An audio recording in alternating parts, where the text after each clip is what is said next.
So I was studying mechanical and manufacturing engineering. I actually ended up here through clearing as a result of me not really getting the grades I wanted. I'd say it's a fantastic experience. Like, Magee is a brilliant spot and a brilliant university. It's a little bit more personal than what you'd expect, and I think that really does shine through whenever you get here. It's very interesting. It was a lot more hands-on than I was expecting it to be, and certainly focused around more pragmatic elements of engineering. So more involved with labs and workshop sessions, whilst also backing that up with the theory. You'd be expected to be able to work within the labs and the workshops, which I think is certainly a benefit to everybody that comes here.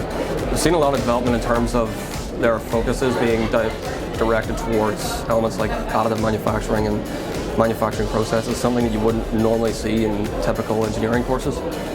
So there's a lot more focus on future-proofing ourselves rather than just constantly staying with the status quo. I would say I certainly consider it. It's a different take on engineering than what many other universities would offer.